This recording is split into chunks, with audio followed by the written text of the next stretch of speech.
आप देख रहे हैं श्रेय टीवी, आवाज आपकी, खबर हमारी।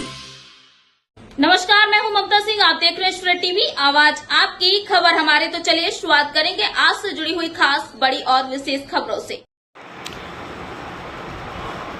उपसंचालक किसान कल्याण तथा कृषि विकास डॉक्टर एस.के. निगम ने बीज के सैंपल परीक्षण में मानक पाए जाने पर पनागर स्थित members buyer crop private limited का बीज विक्रय लाइसेंस तत्काल प्रभाव से निलंबित कर दिया है।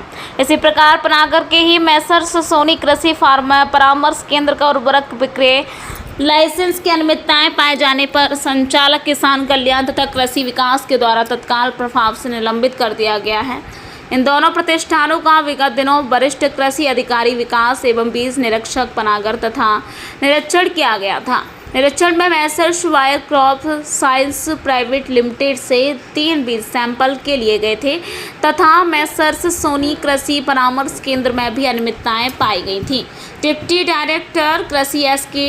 निगम। श्रेय टीवी से संभागीय ब्यूरो चीफ रमाकांत दुबे की खास रिपोर्ट।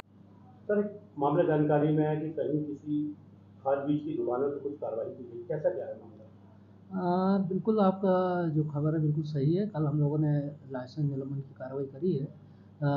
बायर कंपनी के 3 सैंपल हमारे उर्वरक बीज निरीक्षक द्वारा लिए गए थे और वो तीनों सैंपल फेल आए थे।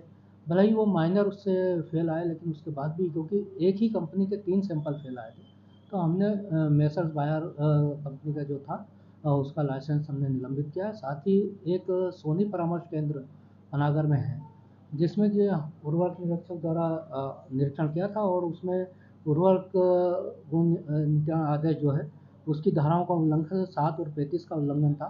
तो उन धाराओं के उल्लंघन के संबंध में हमने उसमें भी उसका लाइसेंस निलंबन की कार्रवाई करी।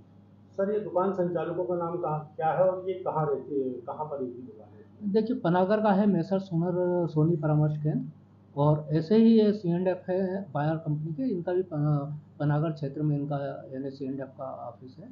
तो इनका भी यानी वहाँ से सैंपल कलेक्ट करें तो उनका लाइसेंस निलंबित किया गया है। तो सर, क्या ये दुकानें अब सील की गई हैं या केवल इनके लाइसेंस? नहीं, दुकानें सील करने का नहीं सवाल है, क्योंकि देखिए कोई भी यदि दुकानदार है वो ज़रूरी नहीं है कि केवल एक ही एक ही तरह का बिजनेस कर रहा हो। जैसे सोनी परामर्श केंद्र का है तो वो फर्टिलाइज़र का भी बिजनेस कर रहा है, साथ ही वो उसमें पेस्टिसाइड और बीज वगैरह का भी बिजनेस कर रहा है। तो हमने उसका जो फर्टिलाइज़र के उसमें कमियां पाई गई थी, इस कारण हमने फर्टिलाइज़र का निलंबित किया है। बाकी उसके जो दो लाइसेंस है वो उसके वैध हैं और वो उस पर अपना बिजनेस कर सकता है। सर, तो उसको प्रशासन कैसे जांच करेगी कि वो अब दोबारा इस तरह की जो उस पर निलंबित की गई वो नहीं बेचेगा? नहीं, इसके लिए हमारे जो निरीक्षक हैं वो समय समय पर निरीक्षण करते हैं और वो इन बातों का बाकायदा ध्यान रखते हैं कि वो संबंधित वो बिजनेस तो नहीं कर रहा है। यदि संबंधित बिजनेस करता पाया गया तो आगामी कार्रवाई निश्चित उस पर की जाएगी। सर, उससे कुछ परीक्षण करके कुछ सब माल भी जब्त किया गया है? नहीं, माल हमने कोई जब्त नहीं करा, माल उनकी सुपुर्दगी में ही रहता है। ठीक।